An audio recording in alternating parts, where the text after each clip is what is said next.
అన్న ఏదైతే వ్యవసాయ శాఖ మినిస్టర్ గారు మన అచ్చెన్నాయుడు గారు మాట్లాడిన దాని మీద నిన్న వైసీపీ నాయకులు ఇష్టాంతరీతిలో మాట్లాడిన వ్యవహారం చూసాం. వాస్తవ విషయాలు ఆయన చెప్పారని చెప్పి నేను బయ్యావలి కేశవ్ గారు కూడా చెబుతున్నారు. గతంలో బొత్స గారే వచ్చి స్వయంగా చెప్పారన్నమాట ఆయన పదే పదే మళ్ళీ మాట్లాడుతూ ఉన్నారు. దాన్ని ఎలా దొరుకుతాడు? నిజంగానే తండ్రి చావు వెనకాల జగన్మోహన్ రెడ్డి గారు హస్తం ఉందంటారా? ముమ్మాటికి నిజమనే కనపడుతుంది. ముమ్మాటికి అంటే ఆనాడు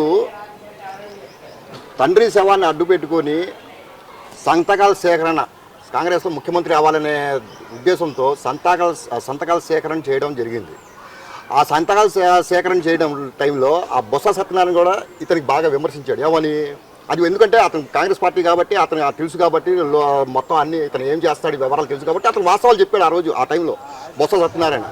నువ్వు తండ్రిని అడ్డు పెట్టుకొని కావాలని చెప్పి నువ్వు తండ్రిని చంపి నువ్వు రాజకీయం కోసం తండ్రిని చంపి ముఖ్యమంత్రి కోసం సంతకాలు సేకరణ చేస్తున్నాడు, ఇతన్ని అరెస్ట్ చేయాలి, ఇతను రాజకీయం నుంచి బహిష్కరణ చేయాలని చెప్పి చెప్పాడు. ఆ టైంలో జగన్మోహన్ రెడ్డి తల్లిని కూడా పాపం విజయమ్మ కూడా నిందన చేశాడు, పచ్చి బూతులతోనే పచ్చి వ్యాఖ్యలు చేశాడు. అప్పుడు రాని ఇది ఇప్పుడు అదే వ్యక్తిని పక్కన పెట్టుకొని బొత్సాన్ని పక్కన పెట్టుకొని మళ్ళీ ఇప్పుడు తల్లిని విమర్శించడం చెల్లిని విమర్శించడం అనేది చేస్తున్నాడు. అట్లాగే మూడు రాజధాని ఇప్పుడు చెల్లినా ఏముంది వాస్తవాలు చెప్తుంది. ఆమె కూడా ఏమని చెప్పింది, అమరావతి అనేది రాజధానిగా ఉండాలి, అంతేగాని రాష్ట్రానికి 3 రాజధానులు కాదు 30 రాజధానులు కాదని చెప్పి వాస్తవం చెప్పింది.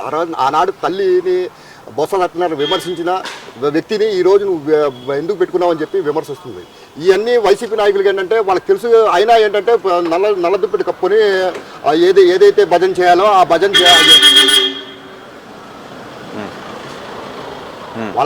వాళ్ళ పార్టీ ఆఫీస్ నుంచి ఏదైతే ఇండికేషన్ వచ్చిందో అదే మాట్లాడతారు వాళ్ళు. ఎందుకంటే తానా అంటే తందానా అనే రకాలు కాబట్టి ఇక వైసీపీ వాళ్ళు విమర్శించింది మనం పెద్ద లెక్క కట్టాల్సిన అవసరం అయితే లేదు. అంటే ఇక్కడ బయ్యావలి కేశవ్ గారు ఇంకో మాట కూడా మాట్లాడారు. ఏదైతే జగన్మోహన్ రెడ్డి గారు ఆయనే నిందితుడు, ఆయనే బాధితులాగా ప్రవర్తిస్తూ ఉంటాడు పదే పదే ఏ విషయంలో అయినా సరే. ఇలా చూడటాన్ని ఎలా చూడొచ్చుంటారు ఆయన చేసిన వ్యాఖ్యల్ని? ఇప్పుడు అది ముమ్మాటికి వాస్తవం. వాళ్ళ బాబాయ్ గొడ్డలతో నరికి చంపి గుండెపోటు అని చెప్పి చిత్రీకరించి చేసిన వ్యక్తి. ఆ ఫ్యాక్షనిస్ట్కి మారు పేరు రాజారెడ్డి, రాజ్యాంగానికి చెందిన వ్యక్తి అతను. వాళ్ళ తాత రాజ్యాంగాన్ని నడుపుతున్న వ్యక్తి జగన్మోహన్ రెడ్డి. జగన్ అంటేనే గన్ను గొడ్డలతోనే నడిచారు వ్యక్తి. అట్లాంటి వ్యక్తికి ఏదో జనాలు ఒక ఛాన్స్ అని చెప్పి ఏదో చేతిలో పగ్గాలు పెట్టారు కాబట్టి చేతికి కొబ్బరి చిప్ప దొరికినట్టు, కోతి కొబ్బరి చిప్ప దొరికినట్టు రాష్ట్రాన్ని అల్లకల్లోలం చేశాడు. 5 కోట్ల ఆంధ్రులు అనేక రకాలుగా ఇబ్బందులు పడ్డారు, ఆర్థిక పరంగా కానీ అనేక రకాలుగా. ఇంతటి ఆర్థిక ఇబ్బందులు పడినా కూడా అసలు అమరావతి కాదు 3 రాజధానులు కావాలని చెప్పి చెప్తున్నాడు. ఇప్పుడేమో నీతికి అనుమానాలు కబుర్లు చెప్తున్నాడు, ఒక రాజధానే కావాలి అయితే మావిగనని పెట్టాలని. అంటే అమరావతి మీద నీకు ఉన్న ద్వేషం ఏంటి? మావిగన్ మీద ఉన్న ప్రేమ ఏంటి? అంటే ప్లాన్ ఏ, ప్లాన్ బీలు, ప్లాన్ సీలు, ప్లాన్ డీలు అని చెప్పి పెట్టుకుంటున్నావా? ఇదేంటి కుట్రల్లో కూడా నీకు ప్లాన్లు పెట్టుకుంటారు. కుట్రల్లో ఈ రకంగా వెళ్తే ఇది సక్సెస్ అవ్వకపోతే ఇంకో కుట్ర అని. ఇప్పుడు నువ్వు ఫ్యాక్షనిస్ట్ కాబట్టి నువ్వు ప్లాన్ ఏలు ప్లాన్ బీలు పెట్టుకుంటావు. ఇక్కడ ప్రజలు అభివృద్ధి చెందాలి, భావి యువత భవిష్యత్తులో ముందడుగు వేయాలనే ఉద్దేశం చంద్రబాబు గారు, అట్లాగే నారా లోకేష్ బాబు గారు, అట్లాగే కొణిదెల పవన్ కళ్యాణ్ గారు ముగ్గురు కూటమి ప్రభుత్వంలో అనేక రకాలుగా సంస్కరణలు తీసుకొస్తారు. రాజధానిని పటిష్టం చేయడానికి గజెట్ నోటిఫికేషన్ తెప్పించి రాజధానిని మళ్ళా మార్చకుండా ఇక్కడి నుంచే పరిపాలన ఇదిగా చేస్తా, ప్రతి జిల్లాల్ని అభివృద్ధి చేస్తా. ఇవాళ చూడండి, మీకు ప్రతి జిల్లాల్లో ప్రతి అంతర్గత రోడ్లు కూడా మంచి నిర్మాణాలు జరిగినాయి. ఇవన్నీ వీళ్ళకి కానరాదు. ఇక్కడ వీళ్ళకి విమర్శించడానికి ఇక లేదు కాబట్టి ఏదో మావిగన్ను జగన్ను అని చెప్పి పెట్టుకొని ఇలాంటి పేర్లు పెట్టాలని చెప్పి పిచ్చి కోతలు కోస్తున్నారు. అంటే ఇక్కడ మనం చూసుకుంటే ఆయన మానసిక స్థితి బాగుందంటారా? పదే చెబుతాను గతంలో 3 రాజధాని అంటే తందాన అనిపించాడు అందరి చేత. ఇప్పుడు అక్కడ ఉన్న నాయకులే కొంతమంది ఇప్పుడు ఆయన పార్టీలో ఉన్న నాయకులు విమర్శిస్తున్నారు, ఇదేంద్ర బాబు మా రాజకీయ భవిష్యత్తు లేకుండా చేస్తున్నాడు, ఇంకా మేము జనంలో కూడా తిరగలేని పరిస్థితి ఉందని చెప్పి ఆయన మాట్లాడుతూ ఉన్నాడు, వాళ్ళ నాయకులు కూడా మాట్లాడుతున్నారు. ఈ రకమైన పద్ధతి ఎందుకంటారు? ఒక దాని మీద ఎందుకు స్టాండ్ తీసుకోలేకపోతున్నాడు, ఏది ఎందుకు కట్టలేకపోతున్నాడు? గతంలో నేను చేసి చెప్పుకోలేకపోయానని చెప్పి కొన్ని రోజులు తిరిగాడు, మాట్లాడాడు.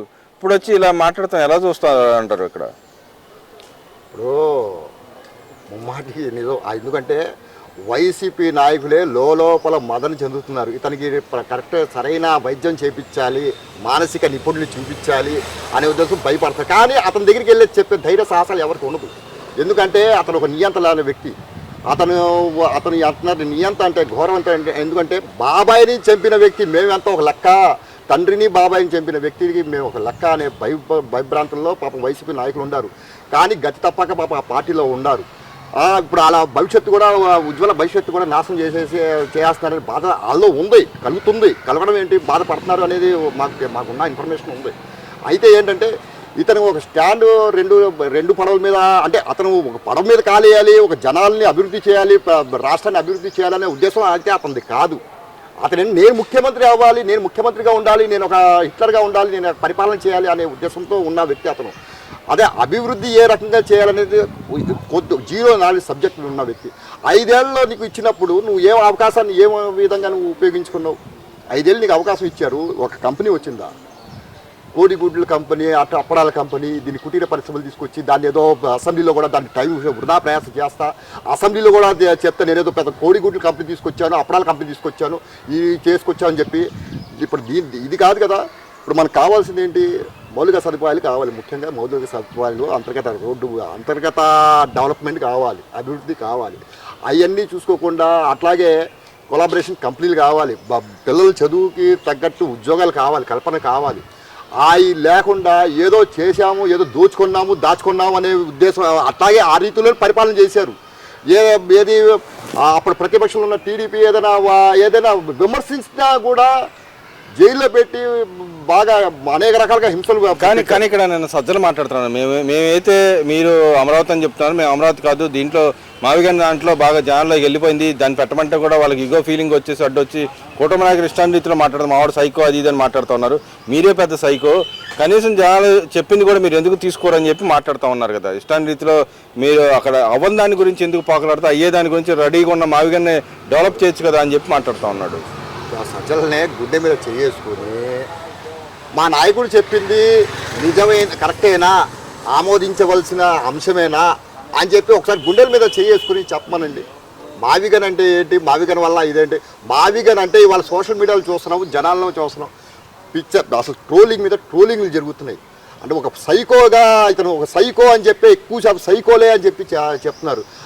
దాంట్లో ఇతనికి ఇప్పుడు సజ్జలకి ఆ ట్రోలింగ్ కూడా, విమర్శను కూడా ఇతనికి మెచ్చుకుంటున్నారని చెప్పి ఉద్దేశంతో ఉంటున్నాడు ఏంటి అంటే అతను కూడా ఒక సైకో, పిల్ల సైకో అయిపోయాడు. అంటే జగన్కి కో సైకో ఇతను, అతను పెద్ద సైకో, ఇతను కో సైకో లాగా తయారవుతున్నట్టు ఉంది అంశం. ఇలా అంటే అతను సమర్థిస్తున్నాడు అంటే, సజ్జల కూడా సమర్థిస్తున్నాడు అంటే అతను కూడా పిల్ల కో సైకో లాగా తయారయ్యడమో అనే ఉద్దేశం కలుగుతుంది ఇప్పుడు మాకు. అంటే ఇక్కడ అమరావతిలో అసలు ఏం జరగట్లేదు, అంతంత డబ్బులు ఎందుకు ఖర్చు పెడతాం, అదైతే అసలు రెడీగా ఉంది, నిమిషాల మీద రేపొద్దున వెళ్ళి రోడ్డు మీద నుంచే పరిపాలన, అక్కడి నుంచి ఇక్కడ పరిపాలన చేసేయచ్చు అని చెప్పి అంటున్నాడు. మరి జగన్మోహన్ రెడ్డి గారు గత 5 ఏళ్ళన్నా ఏ రోజు తాడేపల్లి ప్యాలెస్ వదిలి బయటకు వచ్చి పరిపాలన చేసింది లేదు. రేపొద్దున వచ్చిన అధికారంలోకి వచ్చిన ఎక్కడి నుంచి పరిపాలన చేస్తాడంటారు? అక్కడ ఇంత 110 కిలోమీటర్ రేంజ్లో ఉన్న ఆయన చెప్పిన రాజధానిలో ఎక్కడ కూర్చొని పరిపాలన చేస్తాడు? ఎవరు ప్రజలు వెళ్ళి ఎక్కడికి వెళ్ళి వాళ్ళ బాధలు చెప్పుకుంటారంటారు? ఇక్కడ అతను ఒక లాబీయిస్ట్ జీవితాన్ని గడిపిన వ్యక్తి, అతను ఏంటంటే అతను డబ్బు ఉంది కాబట్టి అతను తిరుగుతాడు. సామాన్య ప్రజలు చెప్పులు అరిగిపోవాలి, ఏ రకంగా వెళ్తారు? ఇప్పుడు 5 ఏళ్ళు సరే, 5 ఏళ్ళు అధికారంలో ఉన్నావు, ఎక్కడ రాజధాని అనేది స్థిరంగా నికరంగా ఎక్కడ రాజధాని అనేది చెప్పగలిగావు నువ్వు? ఎక్కడ రాజధాని అనేది అసలు ఎక్కడ లేదు, ఎక్కడ రాజధాని అనేది ఎక్కడ చెప్పలేకపోయావు. కాసేపు వైజాగ్లో ఇదని చెప్పని అక్కడ ఋషికొండ కొండని చెక్కేసి దాన్ని అమ్ముకొని మొత్తం చేసి ప్రజాధనాన్ని అక్కడ వృధా చేసాడు. ఇక్కడ ప్రజాధనాన్ని వృధా చేసి ఇక్కడేమో అమరావతికి వృధా చేస్తానని చెప్పి కబుర్లు చెప్తున్నాడు. అమరావతిని ఎక్కడ వృధా చేయలేదు. అమరావతి మన రాష్ట్ర ప్రభుత్వం బడ్జెట్ని ఎక్కడ వృధా చేయలేదు. ప్రతి లెక్కకి మక్కి ఉంది. ఏం భయపడాల్సిన అవసరం లేదు. జగన్మోహన్ రెడ్డి గారు మీరేం భయపడాల్సిన అవసరం లేదు. మొత్తం లెక్కలు ఉన్నాయి. మీరు టెన్షన్ పడి బీపీలు షుగర్లు తెచ్చుకోబాకండి. అట్లాగే సజ్జల కూడా బీపీలు షుగర్లు తెచ్చుకోవద్దు. ఎందుకంటే ప్రతిదీ లెక్క ఉంది. ఏం కంగారు పడద్దు. డెవలప్ అవుతుంది. డెవలప్ అయ్యేదాన్ని మీరు కూడా సహకరించండి. ప్రభుత్వం 30-40 ఏళ్ళు పట్టే దాని గురించి ఎందుకు పాకలాట అని చెప్పి మాట్లాడుతూ ఉన్నాడు. 30-40 ఏళ్ళు పట్టిద్ది అంటారు రాజధాని అవడానికి. నిజంగానే టైం అండ్ పీరియడ్ అంటూ ఉంటుంది అంటారా? ఇప్పుడు మన మహానగరాలు చూసాం, ఇప్పుడు 100 ఏళ్ళ నుంచి ఉన్న చరిత్ర కలిగిన నగరాలే చూసాం. 100 ఏళ్ళ నుంచి ఉన్నాయి. అవి మెల్లమెల్లగా డెవలప్ అవుతూ వచ్చినాయి. ఇప్పుడు ఎట్ ఎ టైము రాజధాని వచ్చేయాలి, అక్కడ ఏదో జరిగిపోద్ది, అక్కడే జరిగిపోతుందని వీళ్ళు ప్రచారం చేస్తారు. 2 లక్షల కోట్లు ఖర్చు పెడతారు. అసలు అన్ని లక్షల కోట్లు నిమిషాల మీద ఎవరైనా ఖర్చు పెట్టగలరంటారు అసలు ఇక్కడ? ఓ, మనం గింజలు విత్తనాలు చేతిలో పట్టుకొని చెట్టు మొలకాలంటే రాదు. విత్తనం వేసిన తర్వాత దాన్ని నీరు పోసి పెంచి పోషించి పెద్ద అవుతేనే మనం నీడేస్తుంది. చంద్రబాబు గారు అదే పని చేస్తున్నారు. విత్తనం వేస్తున్నారు, అది నీడనిస్తుంది, టైం పట్టుద్ది, నీడనిస్తుంది. కాబట్టి అంతేగాని ఇప్పటికిప్పుడే పిల్లోడు పుట్టంగానే నడవాలి, మాట్లాడాలి, నాన్న అని చెప్పాలి ఇది కాదు.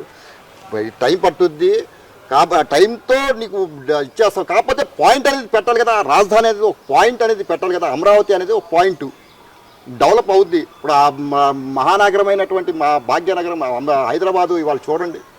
ఇవాళ అసలు ఎంత అమెరికా లెవెల్లో, అమెరికా ఫారిన్ కంట్రీస్ లాగా మీకు మిలమిల తలతల మెరుస్తున్నాయి. అదంతా ఘనత ఎవరిది? హైటెక్ సిటీ తీసుకురావాల్సిన ఘనత ఎవరిది? ఆనాడు ఆయన చంద్రబాబు గారు ఆనాడు విత్తనం వేశారు కాబట్టి ఈనాడు అక్కడ రెవెన్యూ జనరేట్ కూడా బేభత్సమైన భయంకరమైన రెవెన్యూ జనరేట్ కూడా అవుతుంది. అలా అంతటి ఇప్పుడు జనాల్లో అదే కలిగింది కాబట్టి అతనికి 11 సీట్లకి కేటాయించారు. క్లియర్గా ఇప్పుడు అర్థం చేసుకున్నారు. ఇవాళ హైదరాబాద్ అంత అంత అద్భుతమైన నగరంగా మారింది అంటే అది కేవలం చంద్రబాబు గారి వల్లే అని చెప్పి. కాబట్టి మనం కూడా వేచి చూద్దాం. అమరావతిని ఇప్పుడు వేశారు, విత్తనం వేశారు, అది నాటుద్ది, కంపల్సరీగా సక్సెస్ అవుద్ది. అది ముమ్మాటికి. ఎందుకంటే చంద్రబాబు గారు అంటేనే విజనరీ. 2047 విజనరీ ఆయన అలాంటి విజనరీని గల వ్యక్తిని వీళ్ళు ఇక ఈ తాటా చెప్పుళ్ళు అనేది జగన్మోహన్ రెడ్డి అనేది తాటా చెప్పులు చేస్తూనే ఉంటాడు. ఎందుకంటే విమర్శించడం లేదు కాబట్టి ఏదో ఒకటి చేయాలి, ఏదో ఒకటి చేయాలని. కాకపోతే మన ఇప్పుడు మన టీడీపీ నాయకులు కానీ జనాలు కానీ ఎవరూనూ పట్టించుకోవట్లేదు అతను. ఎందుకంటే అతను సైకో అని చెప్పి వదిలేశారు. ఇక వాక్కుంటూ ఉంటాడు. అతను స్పెషల్గా అతను సాక్షి మీడియా పెట్టుకుని ఆ సాక్షిలో వాక్కుంటూ ఉంటాడు, డిబేట్లు పెట్టుకుంటుంటాడు. అవన్నీ కామను. అవి ఎవరు చూడట్లేదు. అసలు జనాలు కూడా అతను వాగిన వాగుడు అనేది జనాలు కూడా పట్టించుకోవట్లేదు. ఇప్పుడు అంతా జనాలు ఏంటంటే చంద్రబాబు గారు ఏ రకంగా చేస్తున్నారు, ఎట్లా చేస్తున్నారు అని డెవలప్మెంట్ మీదే వాళ్ళ ప్రజలు కూడా దృష్టి పెట్టారు. ఆయన ప్రతి అడుగును కూడా అప్రిషియేట్ చేస్తున్నారు. ప్రజలు కూడా చంద్రబాబు గారితో కూటమి ప్రభుత్వంతో తోడుగా నిలబడి ముందుకు సాగుతున్నారు.